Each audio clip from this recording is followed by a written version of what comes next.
It's time for the 420 Radio News, covering the latest headlines in consumer cannabis, medical marijuana, and industrial hemp. Transcripts of 420 Radio News are available daily on our website at 420radio.org. Now, here's Russ Belville with your marijuana headlines in 4 minutes and 20 seconds.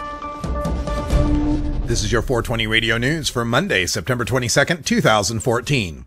The nationwide legalization of marijuana would rake in more than $3 billion in state and local tax revenue every year, a new study has found.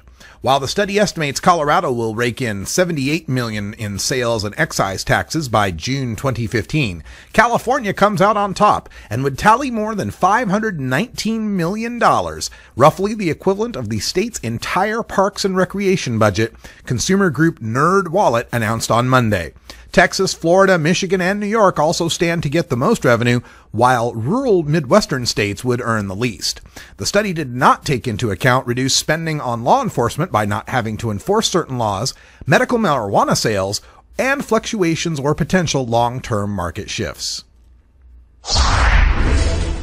A recently commissioned poll for United for Care shows strong and stable support for Florida Amendment 2, a measure that would allow for the medical use of marijuana in the state.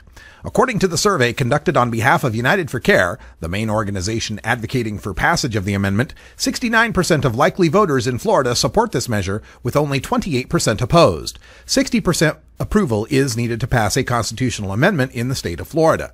United for Care has conducted 4 internal polls since January 2013, employing 3 different pollsters.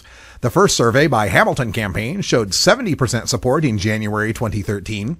The second, carried out in March of 2013 by the Kitchens Group, revealed 71% intended to vote yes, and a June 2014 poll by Anzalone List Research and Public Opinion Strategies reported 70% voter support for the amendment. Washington, D.C. voters appear to be ready to legalize marijuana, according to a new poll that puts support at 65%. On November 4th, D.C. voters will decide Initiative 71, which would legalize adult marijuana use, possession of up to 2 ounces, and home cultivation of up to 6 marijuana plants for personal use. The sale of marijuana, however, would remain illegal. The D.C. Council is considering separate bills that would allow the regulation and taxation of marijuana.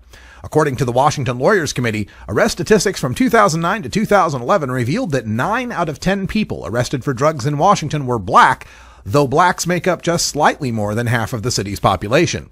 Yet government surveys show that blacks are no more likely than whites to use the drug. Earlier this year, the D.C. Council decriminalized the possession of an ounce or less of marijuana. The district legalized marijuana for medical use in 2010. Oregon's former U.S. Attorney Chris Olson has endorsed Measure 91, which would regulate, legalize, and tax marijuana for adults 21 and older. Olson has worked in justice and law enforcement for more than 40 years. She said, quote, "I enforced our marijuana laws and they don't work. Filling our courts and jails has failed to reduce marijuana use, and drug cartels are pocketing all the profits." End quote.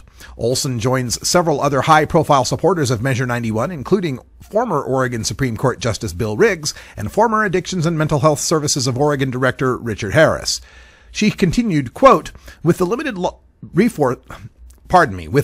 resources law enforcement has, police need to be focused on things that are a real threat to our community, not marijuana," Olson said.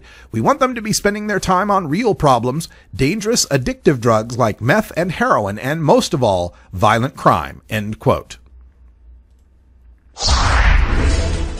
Hundreds of military veterans received marijuana free of charge in Denver on Saturday. The unusual event included free medical marijuana and edibles. A handful of Denver businesses teamed up for the largest event ever hosted by Operation Grow for Vets.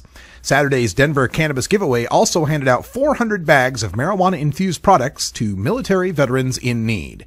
Said Mark Pitt, a Vietnam-era veteran, quote, "I'm allergic to morphine opiates. I can't take them. So I don't have much choice other than to do that." End quote.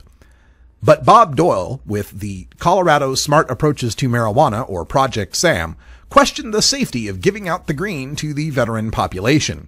Doyle said, quote, "These people are getting marijuana with varying degrees of potency and THC. That could cause things like paranoia, obviously things we wouldn't want someone with PTSD to be experiencing." End quote. This has been your 420 Radio News for Monday, September 22nd, 2014. I'm Russ Belville.